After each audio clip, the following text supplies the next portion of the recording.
Hi, I'm Kat and today we are talking about a true crime case, of course. I'll also be translating a word from Romanian into English and doing my makeup at the same time. So before we get started, today's case was requested by Patricia Burns, one of my longtime YouTube subscribers. And let's get started with the word for today. The word in Romanian for today is fraudă.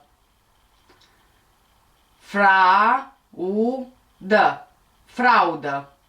Well done, guys, you just said fraud. I have glitter all over my face still from my makeup from yesterday. For some reason, when you put glitter on, no matter how much makeup remover you use, there will still be bits left. So yeah, that's what I'm dealing with. You know the saying, guys, like mother, like son? Today we are talking about a case that, like I said, was requested by Patricia Burns. But the question is, was Kenneth manipulated by his mother, or was he just like her? You know how the saying goes, the apple doesn't fall far from the tree. So I think we should start with the mastermind here, but really I'm hoping that you won't get confused because this case has so many twists and turns and so many timeline jumps. It's just completely unreal. And anyway, I'll try to make it as clear as I possibly can. Sante Louise Singers was born on 24th of July 1934 on the edge of Oklahoma City. Her father, Rattan, was East Indian and her mother, Mary, was Irish. She was the third of 4 children. After they migrated to Southern California in the late 30s, her father, Rattan, abandoned the family. Their mother, Mary, to support the children, became a prostitute in Los Angeles, and the children found themselves in foster homes or in orphanages.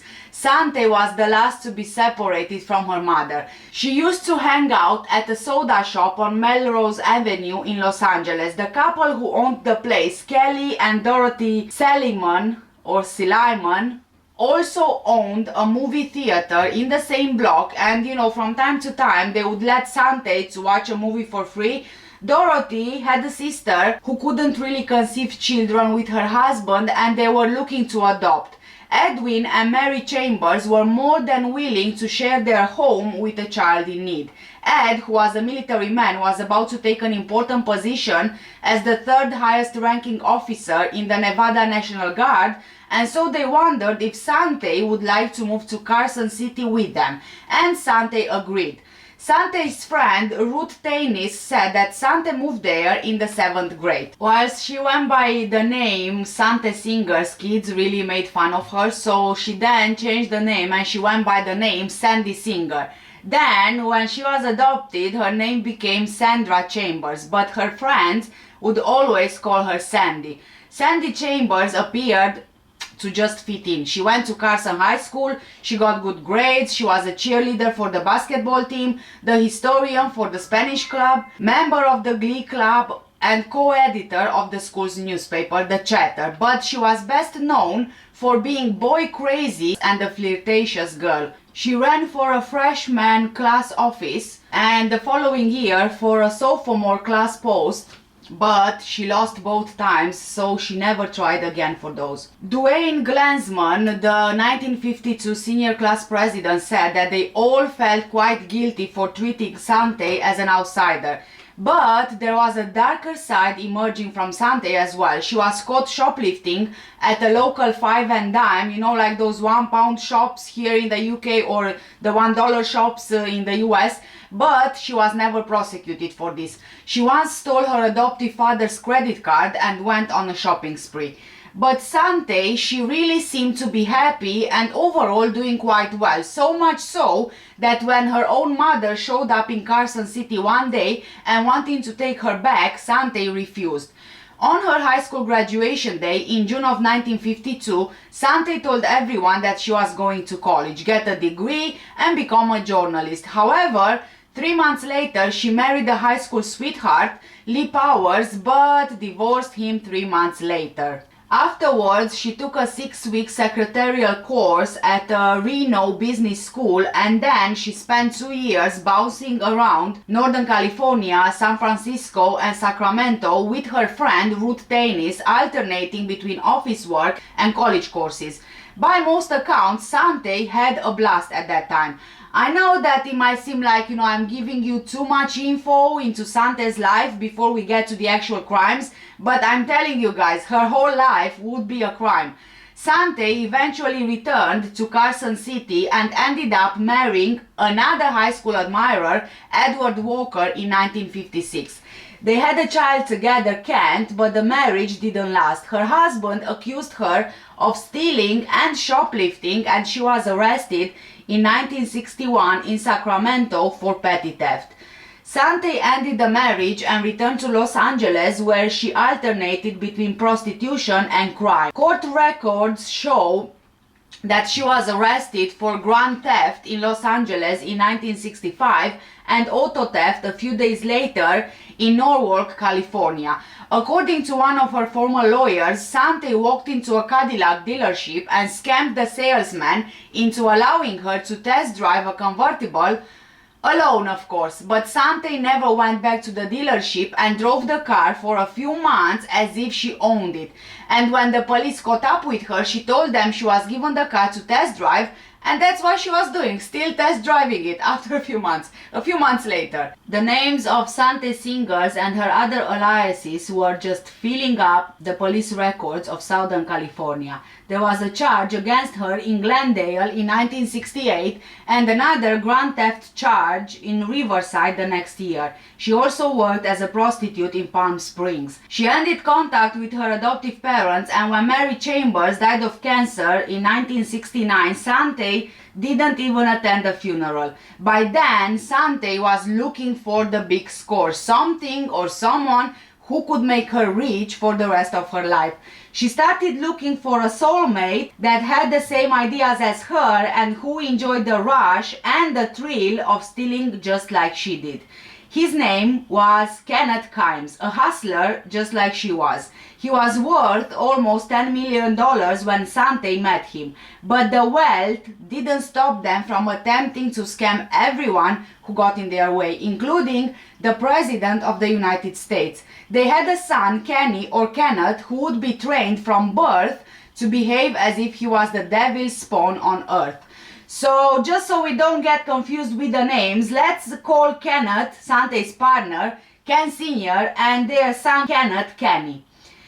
Kenneth Kimes, Sante's third husband and Kenny's dad, was born in Prague, Oklahoma in 1916. Around the time Sante was being born, Ken Sr. was on his way to California with 3 brothers and 2 sisters riding on a flatbed truck, part of the Great Depression migration. For years, the family moved up and down the valleys of the Golden State, picking melons and harvesting lettuces for pennies a day. Even with the low salary, Ken Sr. had the mentality of the times, saving part of each pay, which eventually grew into some really good savings. Several decades later, Ken Sr. would say that he used to be the fastest melon picker in the San Joaquin Valley.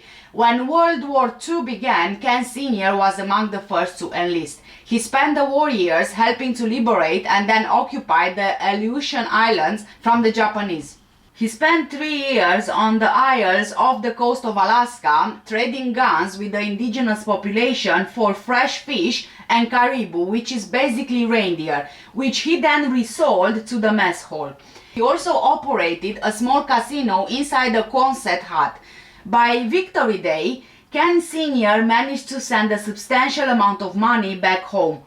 During one of his leaves, he married Charlotte Thayer. They had 2 children, a boy and a girl, and began the post-war years with a bit of cash.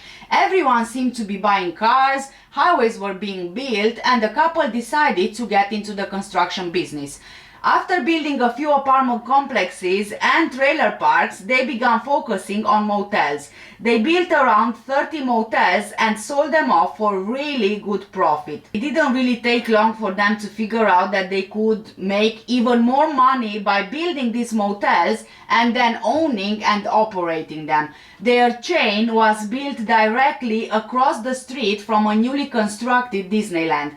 The 100-room complex was called the Mecca Hotel. But Charlotte soon discovered that her husband had a dark side. He began controlling her, giving her an allowance and telling her what she could and couldn't buy. Ken Sr.'s mother and his sister lived in the small mansion in Orange County and on her husband's orders insisted on going everywhere with her. Ken Sr. would be away for weeks at a time, but also Charlotte found out that there was a woman near every motel her husband built. Charlotte recalled that even though Ken Sr. made so much money, he never relaxed. Money became his god and he also loved women. He got away with it for a very long time. Charlotte eventually filed for divorce in 1963, but Ken Sr.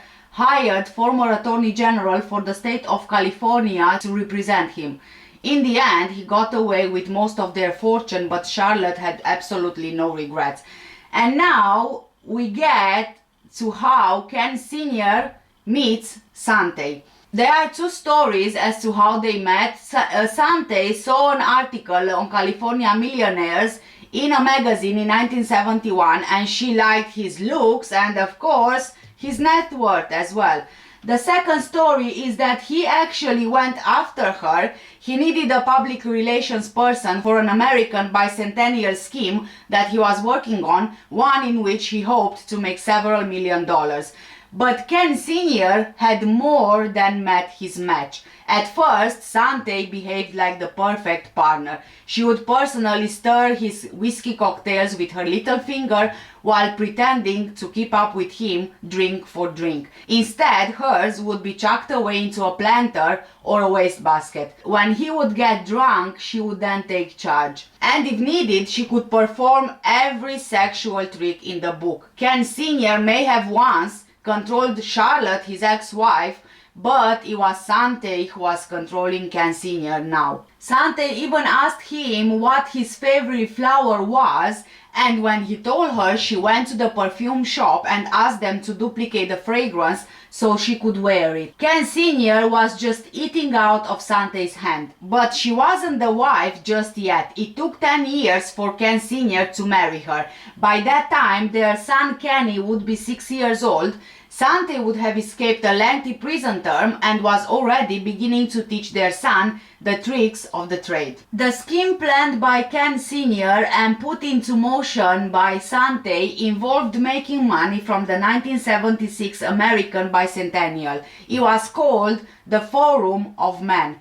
Although this sounded quite fancy, they were really just, trying to sell giant posters of state flags that celebrated the 200th birthday of the United States. They had the idea that by simply being seen in the right Washington circles and being photographed in the right places, the government would put a poster in every classroom in America and sell the excess through post offices. They estimated that there were 250,000 schoolrooms and at $10 each poster they would make $2.5 million. But Ken Sr. really needed credentials and so he began addressing civic groups on patriotism. He also began even calling himself the honorary bicentennial ambassador of the United States and even said that he would soon be traveling throughout the world to let other countries know about the forthcoming celebration.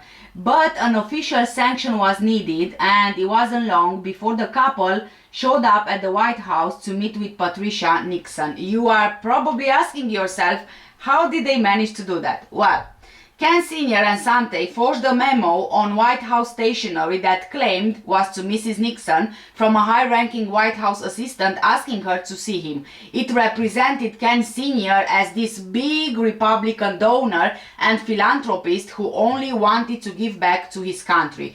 But Mrs. Nixon appeared to see right through their pitch and sent the White House photographer away. But Sante got out her own camera and of course captured the event, which soon appeared in the Bicentennial Times, the official newsletter for the big year. Sante and Ken Sr. seemed to be halfway there, and they used the photo with Mrs. Nixon to arrange meetings with other officials. On February 26, 1974, Sante and Ken Sr., hoping to get some invitations to visit foreign countries as honorary ambassadors, began the evening by sneaking past the Secret Service at a Blair House reception for Vice President Gerald Ford, where they had a conversation with him on their plans for their worldwide bicentennial tour. Sante wore large diamonds on every finger, but spoiler, they were actually fake. She even told the woman that she was from East Indian royalty, and to another woman that she was a full-blooded American Indian. But they were not finished. Sante and Ken Sr. took a cab and attended parties or receptions at the West German Embassy, the Belgian Embassy, and finally they had a sit-down dinner at the Smithsonian's Renwick Gallery. At the Belgian residence, Sante made a pitch for the flag posters before being asked to leave. They could have actually gotten away with the whole scam, but the problem was that the next morning, Washington Society editors were bombarded with phone calls. 2 days later, a Washington Star headline read, quote, "The biggest crash since 1929. This is a story of how good manners and gall will get you into the world of Washington Society." The caption under Ken Sr. and Sante's picture said in part, "Kimes rhymes with climbs." The Washington Post got an investigative team on the story and soon reported that the letter used to get an audience with Patricia Nixon was forged. After being exposed, Sante told the reporter that Ken Sr. was a Will Rogers type, a self-starter and a tiger. People ask me if I'm involved with him. Well, I love him. I just love his warmth. Sante said they were doing the project just to get rid of the cynicism in the world. Now, think for a moment about Kenny, their son. He was born in 1975 to a mother and father who both loved to steal and scam people just for the thrill of it. Sante would shower Kenny with an unnaturally close form of love from an early age. Ken Sr., his dad, was drunk more often than he was sober, and he seemed to be controlled by Sante like a puppet.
Kenny saw police and investigators constantly showing up at their home to look into all these different schemes that his parents were doing. It's safe to say that Kenny didn't actually have a normal life. Vittorio Rajo lived next door to Kenny when his family had a Las Vegas house. They also had homes in Hawaii, the Bahamas, and California. Vittorio said that he was Kenny's first real friend. Kenny was a wonderful friend, but he believed that Kenny used family money to buy his friendship, since Kenny often paid for both of them when they went to the movies or even to McDonald's. And Vittorio's dad, Benito, remembered Sante, Kenny's mom, as someone who looked a lot like the actress Elizabeth Taylor. She would dress in white all the time, and with the way she would have her hair and makeup done, she looked just like Elizabeth Taylor. But Benito also saw another side of Sante, a cruel, condescending one. She told him that her son Kenny was the genius one and his son Vittorio wasn't, and she didn't really want them together. When Kenny couldn't find any friends in the neighborhood, Sante would hire friends for him. In Hawaii, they had Kara Craver Jones, the hired playmate. Kenny wasn't allowed to have any other friends, and they had to do what his mom said when she said it. Kenny never talked back, and Sante was really dominant of him, of Kara, and of everybody really. She even told Kara that she was going to send her and Kenny to Russia as youth ambassadors, but of course that never actually happened. Kara was picked up each day in a limousine to visit Kenny, and from time to time Kenny would confide in her, although he often made the stories up. He would tell her that they had mafia problems, and when Kara saw Sante's wigs on a nightstand, Kenny on the spot came up with the story that his mother has cancer and had to go for chemotherapy treatments. But of course this wasn't real. As you can see, Kenny learned from his parents from a very young age. Tell a story, win sympathy, and unbalance the mark. Two weird things that visitors noticed about Kenny's family were the locks and the maids. Once inside their house, there was no way to get out unless Sante would let you out with a key. Each of their houses came with several Mexican maids whom Sante forced to go barefoot. Once, one of them got out, and the Rajos, their neighbors, remembered her screaming as she ran down the street until Sante captured her and brought her back. They were a really strange family. Sante kept getting arrested for grand theft, petty theft, and schemes that involved claiming that an item was stolen from her home, putting an inflated price tag on it, and getting an insurance company to pay. Houses owned by Ken Sr. and Sante would mysteriously burn to the ground, and an insurance company would have to write an even larger check. Sante narrowly escaped prison in February of 1980 after stealing a mink coat from the Mayflower Hotel. A woman called Catherine Kenworthy left her dark ranch mink over a chair in the Mayflower's Town and Country Lounge. Sante, having already been noticed because of her resemblance to Elizabeth Taylor, focused on this coat. As Ken Sr. distracted the woman with conversation, Sante strolled over, slipped the coat on, then put on her own fur coat over it and walked away. Catherine reported the coat stolen, and Rena Beachy, who witnessed this, described to police and hotel staff that a fat Liz Taylor stole it. So they really figured out it was Sante, who was staying with Ken Sr. and Kenny in a suite on the 7th floor of the hotel. When the police showed up at the door, they found the coat. The initials had been freshly cut out with a razor blade, and there were also several other mink coats, all with the labels and any identifying features removed. There was also a man's top coat that was reported stolen. Sante was charged with the theft of the fur coat, Ken Sr. with the men's coat. Both of them posted a $4,000 bond and left town. Over the next 5 years, Sante kept getting her trial delayed by always having letters from mysterious doctors in Mexico sent just before trial. The notes said that she was either too sick to travel or that she was about to have an operation. Ken Sr. got lucky when the owner of the top coat died before his trial and the charges were dropped. In 1985, Sante was finally brought to trial, but as the testimony ended and the jury deliberated, she again skipped town. The jury convicted her, but a few days later another letter was presented that said she was hit by a car, crossing a street just before the verdict and had flown home for treatment. Her lawyer then said she had been convicted while absent and that was illegal. And really, it worked. Sante won on a technicality, but her luck would eventually run out. For years, she had been traveling to Mexico, where she would grab girls off the streets and import them to her homes with promises of a big salary and a better life. Instead, she didn't pay them anything. She kept them locked up inside her houses and made them work 7 days a week for free. After the Washington trial, several of her slaves escaped and went to the police, even though this meant deportation because Sante actually brought them into the country illegally. In August 1985, police swooped down on a residence Sante and Ken Sr. owned in La Jolla, California, and charged them both with conspiracy to violate slavery laws. Ken Sr. and Sante claimed that their home was in Las Vegas and it was there that the trial took place. Sante was held without bail because of her leaving the mink coat trial. But before the trial, she scammed officials into moving her to a hospital because of medical complaints, and she then managed to escape by crawling out of a bathroom window. But she was caught 3 days later at a Las Vegas bar called the Elbow Room. The bartender, who she thought was a friend, turned her in. At the trial, a lot of servants testified against her. Most of them claimed that Sante tortured them. Ana Celia Sorano said that Sante would always dismantle the phone and lock her in when she went out. Sante also slapped her around. Dolores Vasquez said that Sante hit her because she burned the hamburger bread. She threatened her with a pistol and even called her stupid. She even threw hot water on her. Maribel Ramirez said that Sante branded her with a hot iron and had the scars to prove it. She also said Sante locked her in a closet overnight. Ken Sr. cut the deal with the FBI before the trial and he got a 3-year suspended sentence, a $70,000 fine, and agreed to enter rehab to get his alcoholism treated. Sante, for the first time in her life, went to prison. She was given 5 years in a federal correctional facility in Kentucky and served 3 years. While she was still in prison, by all accounts, Ken Sr. and Kenny, they were doing quite well. When she got out in 1989, she was determined that she would never allow herself to go back to prison. And then bodies began disappearing every time the law got too close.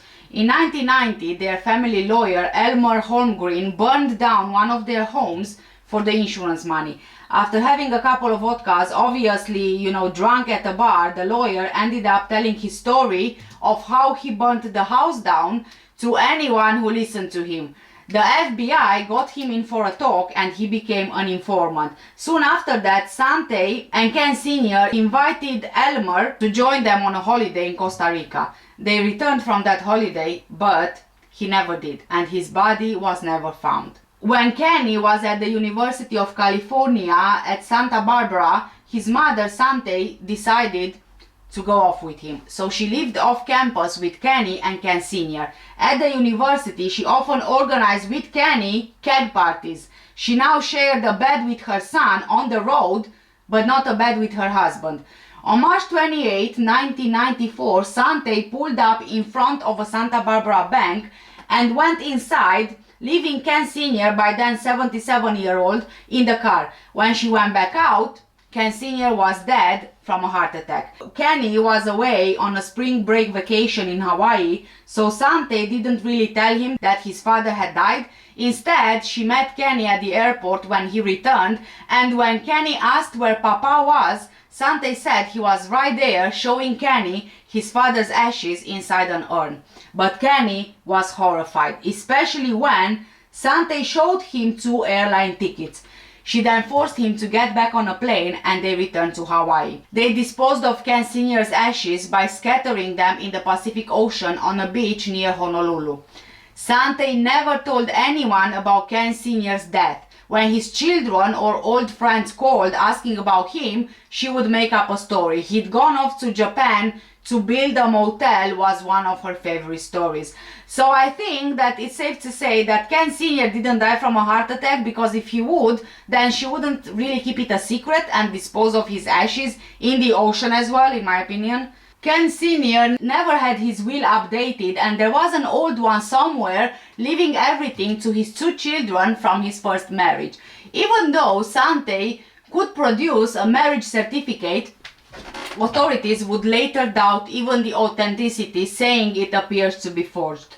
Sante wanted to get her hand on as much of Ken Sr.'s $12 million fortune as she could. She started with asking the help of an old real estate friend of Ken Sr.'s, David Kasdan, by creating a paper trail of documents. It soon appeared that David purchased some of Ken Sr.'s real estate empire, but Sante really got greedy. She would often get a second mortgage on the properties using old documents, and then David would get a coupon book that instructed him to pay back by the month. David had allowed Sante to use his name on the deed of the home in Las Vegas, which was actually occupied by Ken Sr. and Sante in the 70s. Several years later, Sante convinced a notary to forge David's signature on an application for a loan of $280,000 with the house as collateral. When David discovered the forgery, he threatened to expose Sante. But if we know anything about Sante by now and how she doesn't like to leave witnesses behind, David made a horrible mistake, because she ordered him killed. Kenny, her son, murdered David by shooting him in the back of the head. According to another accomplice's later testimony, all 3 participated in disposing of the evidence. David's body was found in a dumpster near Los Angeles airport in March 1998. The murder weapon was never recovered, having been disassembled and dropped into a storm sewer. Ken Sr. also had several secret bank accounts in Caribbean nations like the Bahamas and Grand Cayman. Sante began forging checks to get the money out. Authorities there believe that a Bahamian banker named Said Bilal Ahmed discovered this scheme. He scheduled a dinner meeting with Sante at a Cable Beach hotel, but guess what? He was never seen again. The banker was killed by Kenny on his mother's orders in the Bahamas in 1996, which had been suspected by Bahamian authorities at the time. Sante and Kenny acted together to drug Ahmed, drown him in a bathtub and dump his body offshore, but no charges were ever filed in that case. Kenny dropped out of college, and the 2 of them began in 1998 a nationwide journey that really seemed to have no purpose. They purchased the new Lincoln Town Car, paying with a wordless check around the time that David Kasdan was killed. They were scamming as often as they could now. They had already pulled the wordless check trick on an Alabama motorhome dealer and made off with an RV. It was in Florida that Sante first met someone who told her about an elderly woman's wonderful boarding house for the rich in the Big Apple. So mother and son left Florida and were off to New York. In June 1998, with her son Kenny, Sante came up with a scheme where she would assume the identity of their landlady, the 82-year-old socialite Irene Silverman, and then take ownership of her $7.7 million Manhattan mansion. Her son Kenny was already following in his mother's footsteps.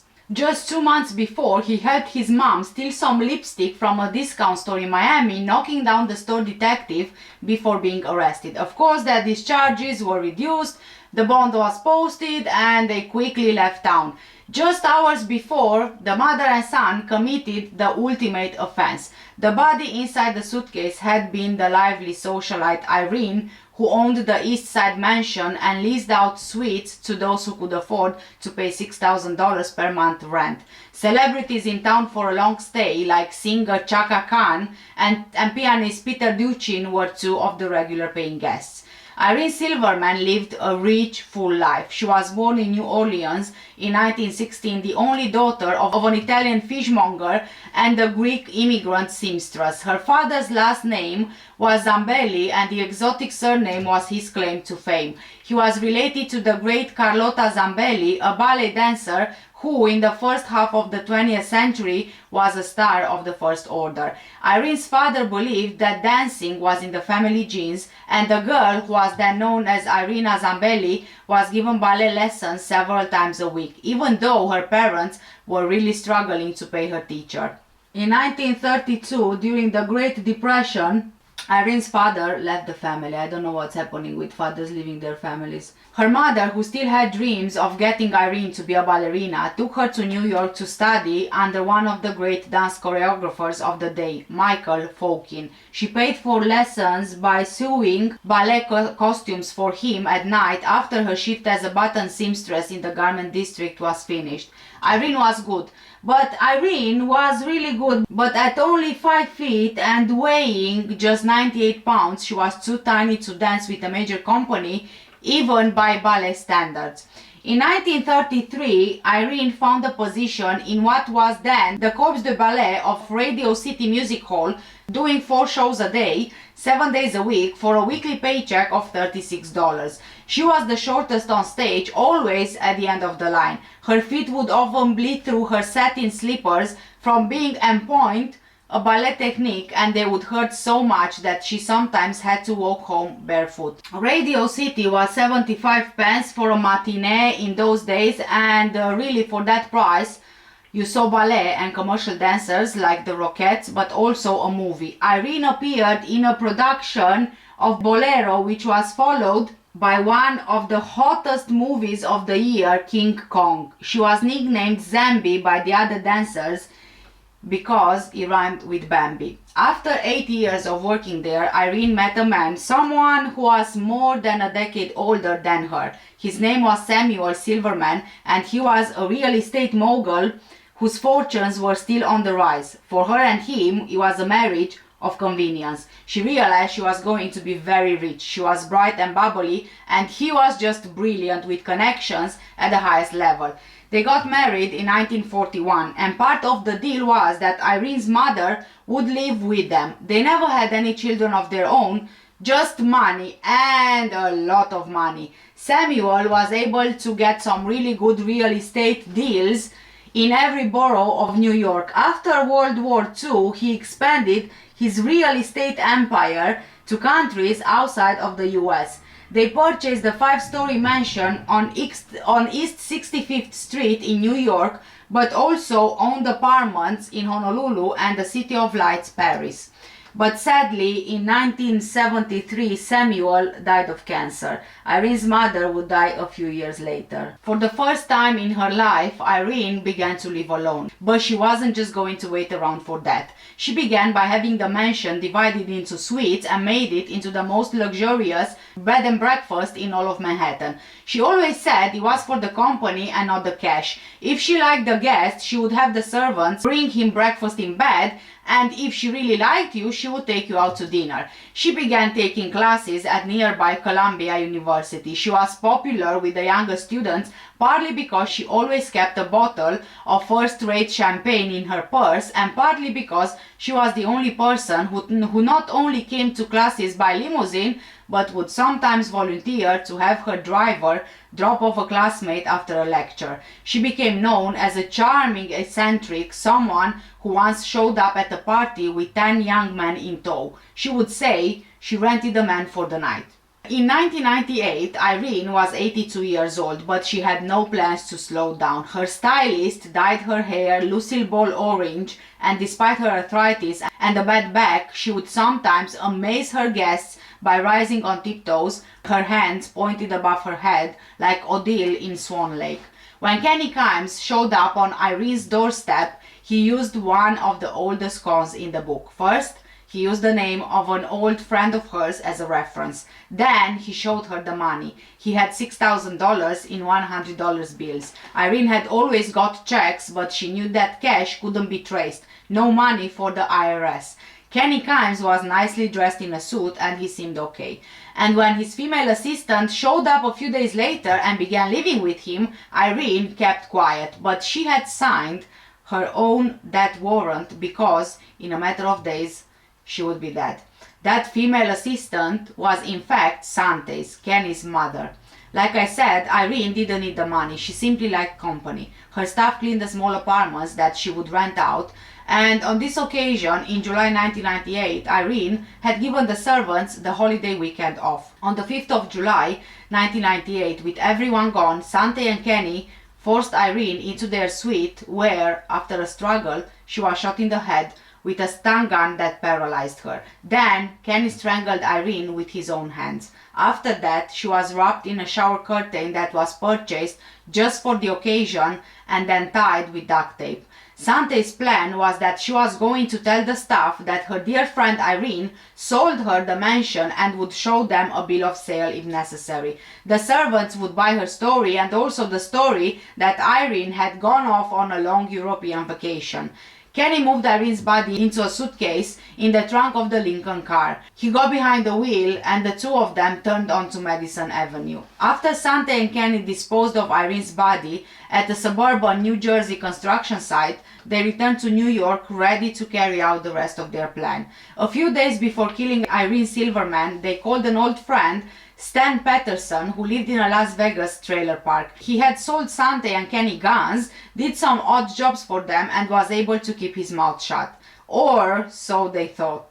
Sante told him that she needed him to run a New York mansion for them for a few weeks. But the phone call would prove to be the biggest mistake of Sante's life. The FBI found Stan and talked to him about Sante. They wanted to question her about David Kasdan's murder, remember the real estate friend, also about the stolen Lincoln in which they disposed of Irene's body, and a few other crimes. The FBI said if Stan will lead them to Sante and Kenny, he wouldn't be prosecuted for selling guns illegally.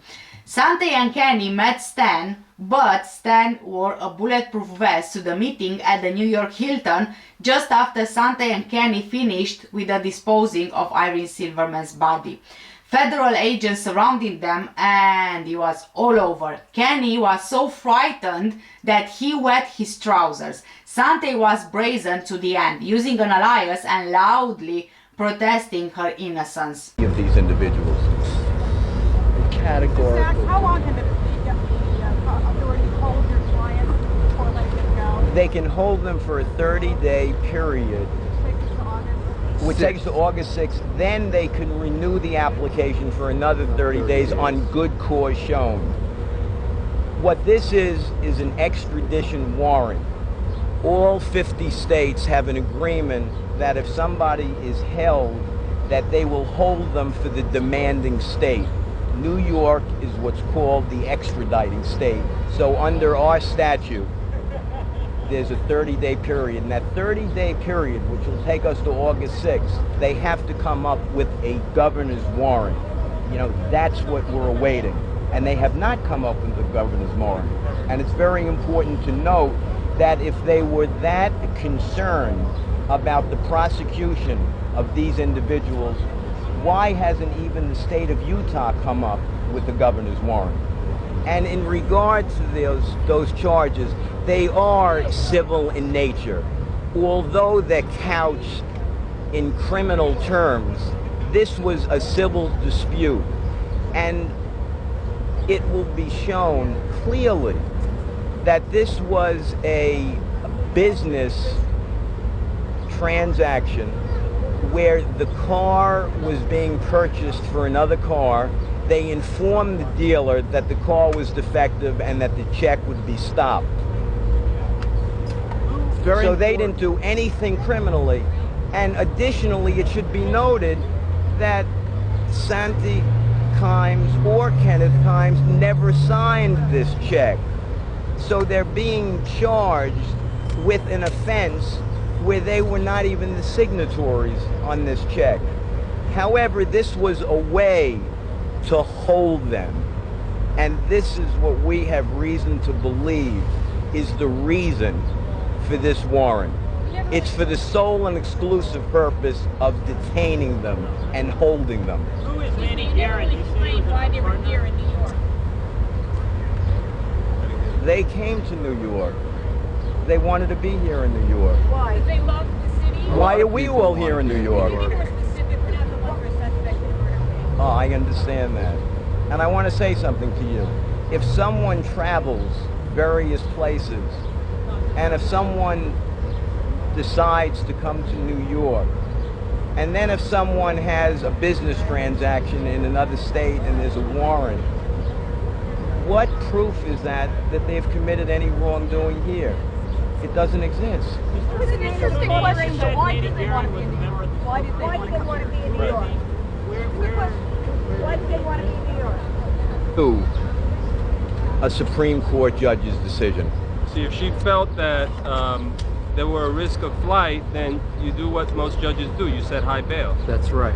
We believe As if this opposed was to remanding. Usually you remand murderers and they're not being charged with murder or anything of that nature. It's solely a warrant from Utah, and that's it. And what frankly was frankly astonishing is the fact that Utah requested $20,000 bail.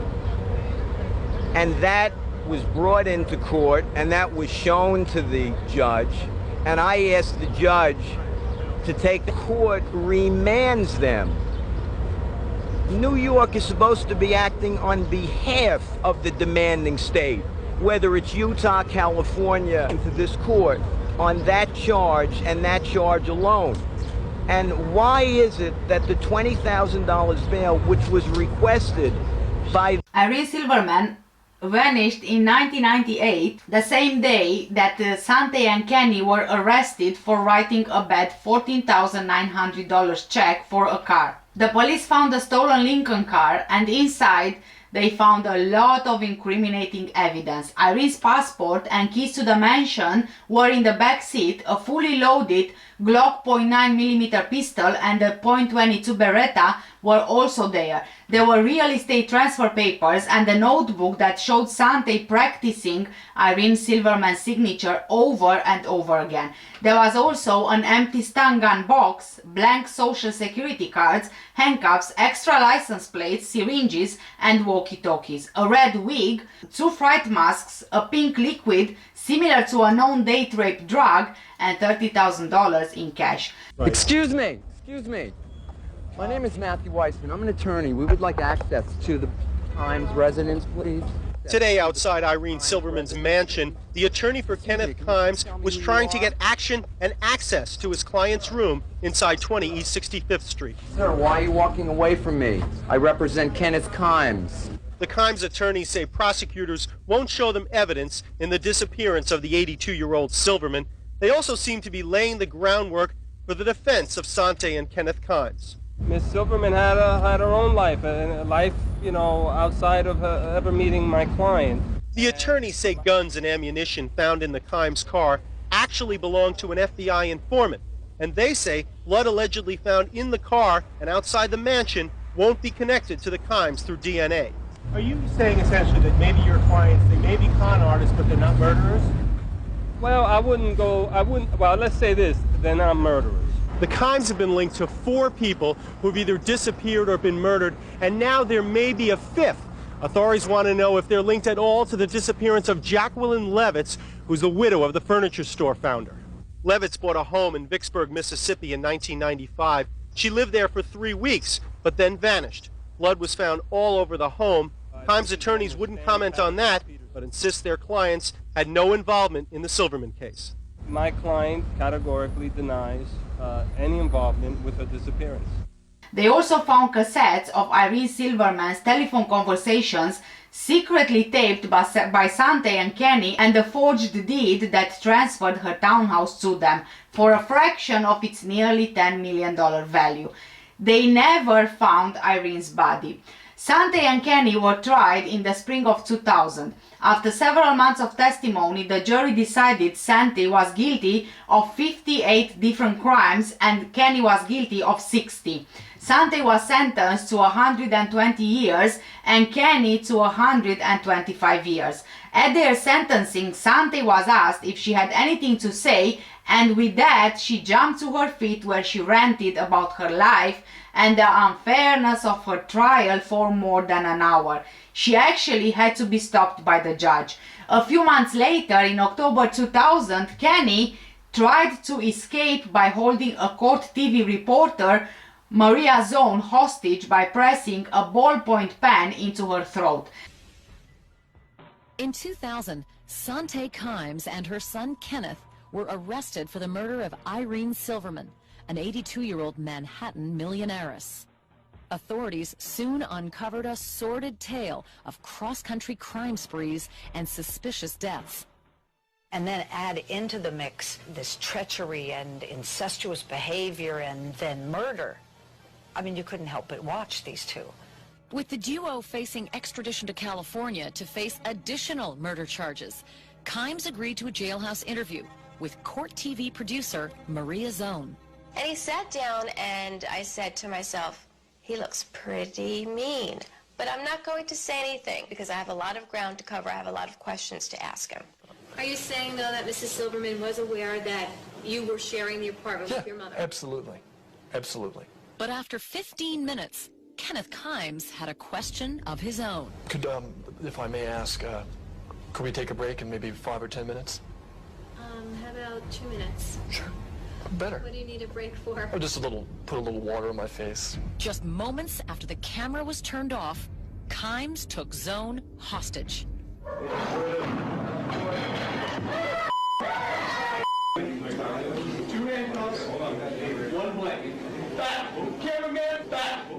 Kimes was holding this pen to Zone's throat.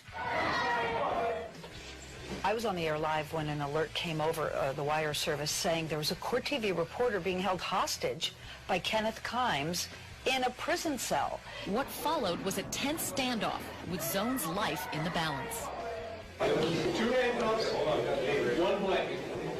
The next thing she knows, she's got a pin in her neck, which is a very scary thing, potentially life-threatening.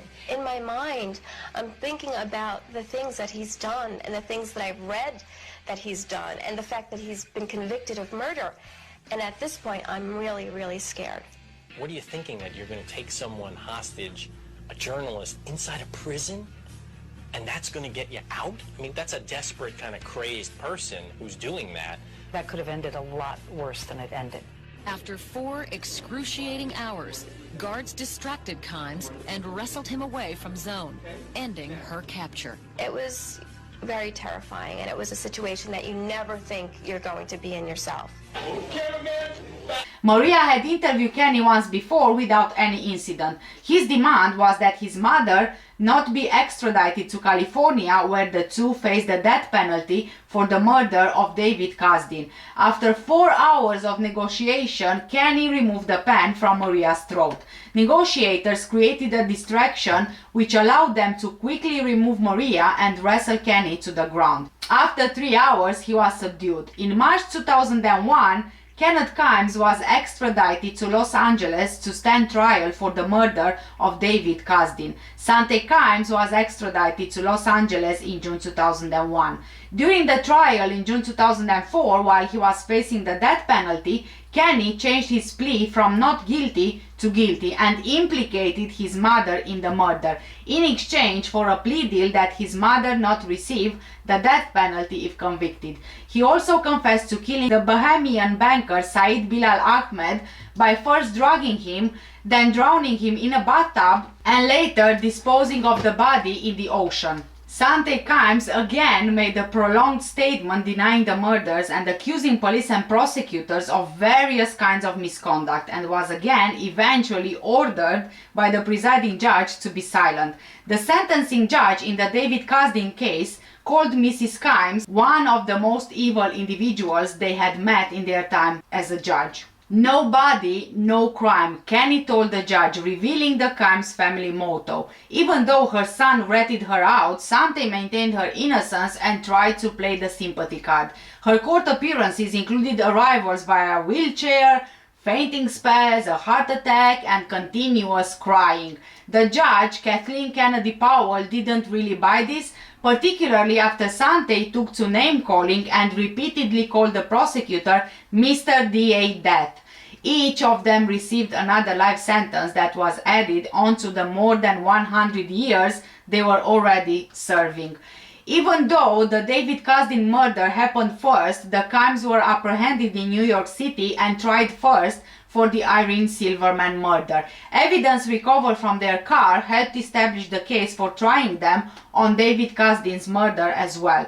The Silverman trial was unusual in a lot of aspects, including the rare combination of a mother-son team and the fact that no body was recovered. But the jury was unanimous in voting to convict them of not only murder but 117 other charges, including robbery, burglary, conspiracy, grand larceny, illegal weapons possession, forgery, and eavesdropping on their first poll on the subject. The judge also took the unusual step of ordering Sante Kimes not to speak to the media even after the jury had been sequestered as a result of her passing a note to New York Times reporter David Rohde in court. The judge threatened to have her handcuffed during further court appearances if she persisted and restricted her phone access to calls to her lawyers. The judge contended that Sante Kimes was attempting to influence the jury as they may have seen or heard any such interviews and that there would be no cross-examination as there would be in court. Sante had earlier chosen to not take the stand in her own defense, and after the judge ruled that prosecutors could question her about the previous conviction on slavery charges. During the sentencing portion of the Irene Silverman trial, Sante Kimes made a statement to the court blaming the authorities, including her own lawyers, for framing them. She went on to compare their trial to the Salem witch trials and claimed the prosecutors were guilty of murdering the Constitution. When the statement was concluded, the presiding judge responded that Sante was a sociopath and a degenerate and her son was a dupe and remorseless predator before imposing the maximum sentence on both of them. The jury forewoman pronounced guilty 118 times, 58 times for Sante Kimes and 60 for Kenny Kimes. How could evil suspicion fall on the family of such substance? After all, the Kimes were rich. Houses in California, Las Vegas, Hawaii, the Bahamas. Their net worth estimated at $10 million. We went on vacation to her house in the Bahamas. We flew first class, and it was wonderful. Even their car dealer, Jim Blackner of Cedar City, Utah, was impressed on the occasions he delivered the almost new Lincolns they liked to drive. Maid answers the door. A maid? Uh-huh, a maid. Make you very welcome, very comfortable. And your impression when you left? These were good people. These were good people, yeah. These were good people. Well, you know, people move. Yes, said Blackner, he'd have someone drive the car to Los Angeles, and he'd happily take her check. I asked about Mr. Kimes. I think the first conversation, he was in the shower, and then he was going to call me right back. Then she called me back. He had to run to Japan. Run to Japan? Uh-huh. How could he know that Kenneth Kimes Sr. wasn't in Japan? He'd been dead for 5 years. Monday morning, we got the check. We called on it to make sure it was good. The check wouldn't clear. By the time that check bounced at Jim Blackner's car dealership in Utah, there had been many arrests, but few convictions. Astonished friends finally had to face the unpleasant truth. I had no idea that there was another side to this woman. I never saw that other side of her. State your full name for the record. Sante Kimes. Has been conning people as far back as anybody's been able to look, says her son, and stealing whatever wasn't nailed down. Almost every time she took little Kent to the store, she'd carry a big purse. When she comes out, the purse is half full of stuff. Might be oysters, might be lipstick, might be a roast. A roast beef. I mean, roast beef. I mean, it's you can put it in the oven and cook it for dinner. Sunday dinner, yeah. And yeah, we ate well. A long time ago in Carson City, Nevada, says classmate Dwayne Glansman, the kids thought she was a wonderful young woman named Sandy Chambers. We were practically inseparable. But Sandy's best friend, Ruth Tanis, discovered a dark secret. Sandy told Ruth that her real mother was a prostitute in California who had begun to encourage Sandy to join the trade. She kind of wandered around on the streets in the L.A. area. But then Nevada Army Colonel Edwin Chambers adopted her when she was almost 13. Her young husband discovered to his amazement that she was stealing things. He said she became obsessed about money, was desperately afraid of being as poor as she was on the streets of L.A. She had a split personality, he said. He divorced her. Hers looked like a life headed for small-time trouble until one day she picked up a magazine called Millionaire, and in it she read about this self-made man named Kenneth Kimes. Who was he? Rich and available. Kimes had already raised a family, 2 children, but she caught him on the rebound, and suddenly his life got very exciting. All through my lifetime, how many maids have I had?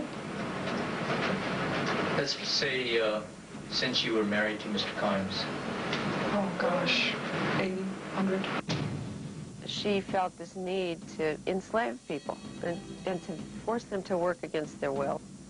Prosecutors say they beat and imprisoned several maids. I've never yelled loudly, and I have certainly never physically touched any of them. Remember, she was wealthy.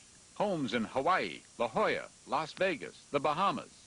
And yet, because of the way she treated the women who looked after those homes, she was charged with violating U.S. slavery laws. All through my lifetime, how many maids have I had? Let's say, since you were married to Mr. Kimes. Oh, gosh, 80, 100. These are the places in Mexico from which she recruited the maids. A Hawaiian neighbor named Beverly Stone was even enlisted to help Mrs. Kimes escort one of them from Los Angeles back to Honolulu. She believed in Mrs. Kimes. She was very, very aggressive and domineering in a really warm way. And she could really talk you into anything. She said that she had never been paid, that she was like a slave, that she had been burned, threatened. Tales of horror from 7 of the Kimes maids found their way to the FBI. I see Mrs. Kimes as really a predator. The maids filed a $6 million lawsuit against her in Hawaii. During her jailhouse deposition, Mrs. Kimes grew angry at the visiting lawyers. I've suffered brain concussion injuries. I've been incarcerated wrongly for 3 years.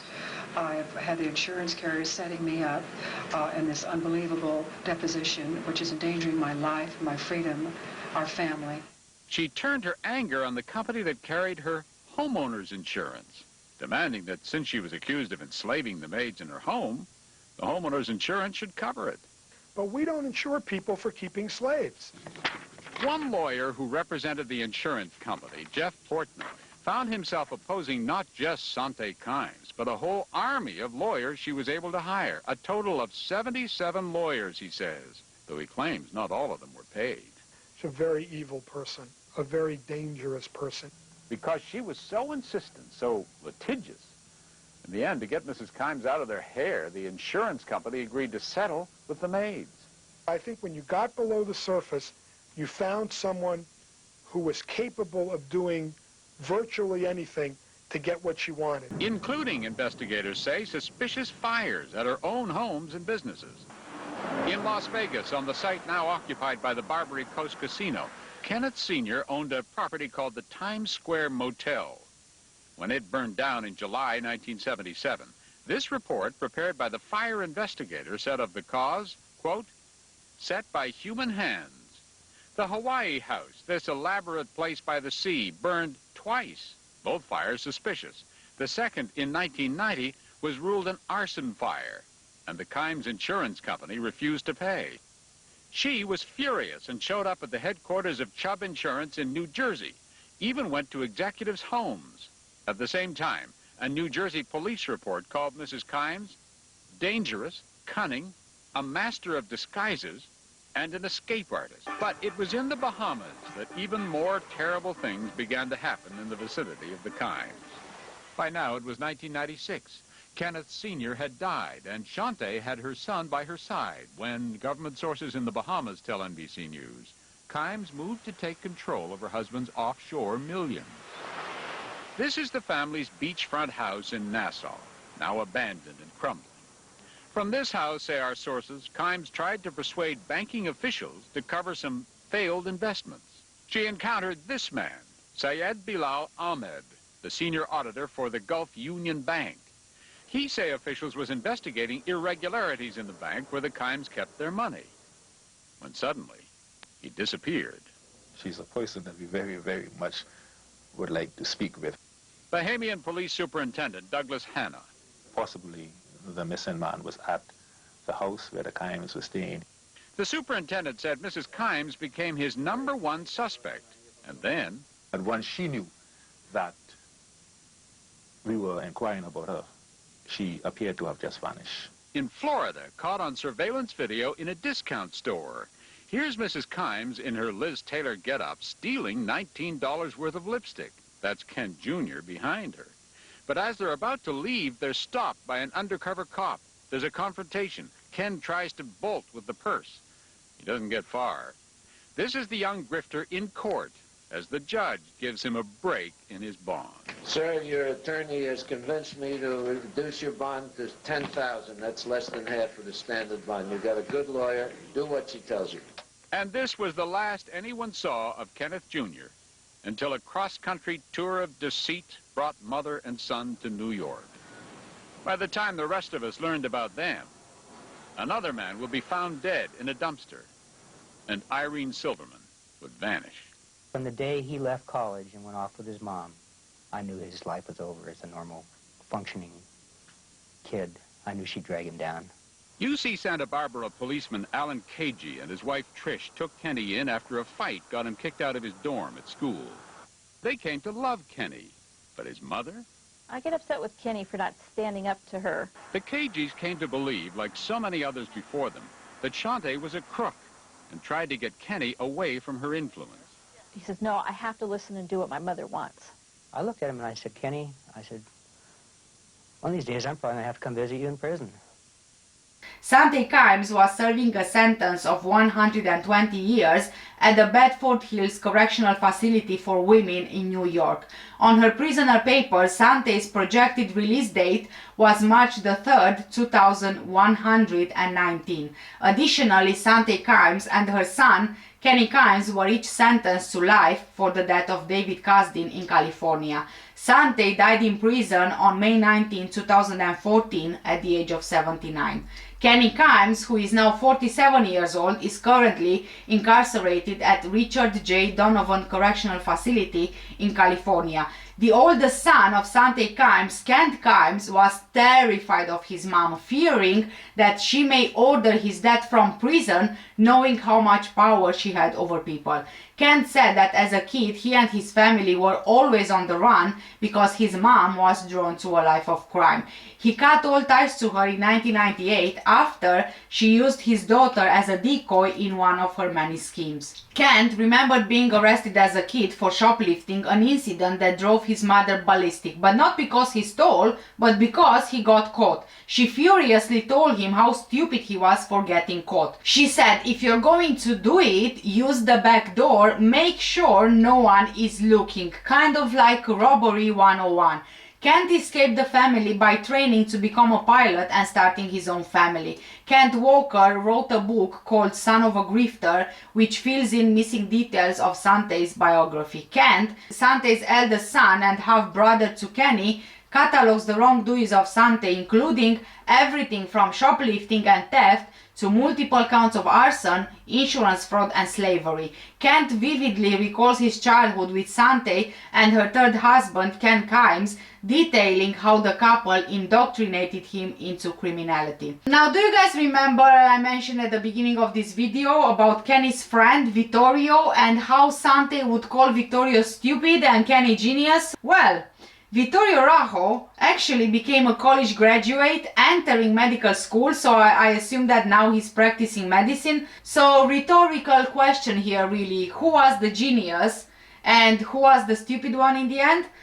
I mean, there's a lot to deal with in this case, and there's much more details out there, but I didn't want to really stretch it out for very long. There are a lot of interviews with Sante and Kenny on YouTube, and I watched a few of them, and basically Sante and Kenny keep going with trying to manipulate everyone into believing them. I don't think I can show you anything from these interviews because being part of documentaries as well, I'm probably going to get a copyright issue from YouTube. Both of Kenny and Sante say in these interviews that the evidence was planted by the police, the judge was biased, the police force was biased, the jury was biased. Effectively, they blame everyone but themselves. But Sante is really the worst, I think. From what I have seen, she had an explanation for absolutely everything, a comeback for every single crime they were accused of. I think that she was extremely manipulative to everyone, including her own husband and children.